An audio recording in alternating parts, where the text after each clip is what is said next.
今天我们学习一些与 home 相关的常用单词。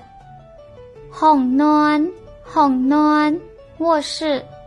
ห้องน้ำห้องน้ำ洗手间ห้องอาบน้ำห้องอาบน้ำ浴室ห้องรับแขกห้องรับแขก客厅ห้องแต่งกินห้องแต่งกินห้องครัวห้องครัว厨房ห้องกินข้าวห้องกินข้าว饭厅ห้องประชุมห้องประชุม会议室ห้องผ่าตัดห้องผ่าตัด手术室ห้องการห้องการ办公室ห้องพัก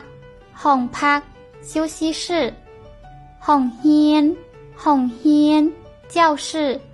ห้องสมุดห้องสมุด图书室ห้องใต้ดินห้องใต้ดิน地下室ห้องกระทันหันห้องกระทันหัน急诊室ห้องคนเจ็บห้องคนเจ็บ病房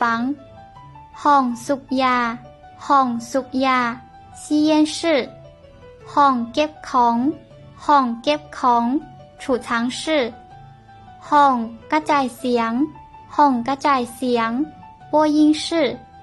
ห้องอัดเสียงห้องอัดเสียง录音室ห้องแต้มรูปห้องแต้มรูป画室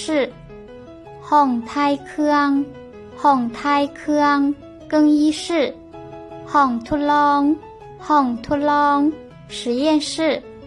ห้องกายกรรมห้องกายกรรม健身房